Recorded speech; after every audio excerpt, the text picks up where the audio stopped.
शिरपूर तालुक्यातील थाळनेर ग्रामपंचायतची ग्रामसभा नुकतीच संपन्न झाली। या ग्रामसभेत नागरिकांनी विविध तक्रारींचा पाढा वाचला।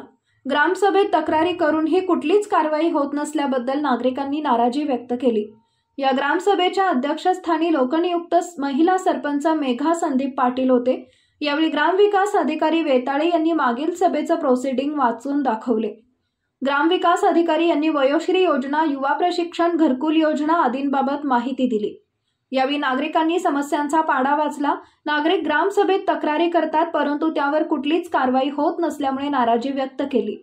ग्रामसभेत शिरपूर पंचायत समितीचे उपसभापती विजय बागुल, ग्रामपंचायत सदस्य गणेश चौधरी, अनिल मराठे, प्रदीप देवरे, विलास सोनवणे, सोनल निकम, मंगलाबाई कोळी, अर्चना ठाकरे, सामाजिक कार्यकर्ते नंदलाल मराठे, भूषण तलवारे, डोंगर कोळी, रवींद्र तवर, सुनील शिरसाट, शांताराम कोळी आदी उपस्थित होते।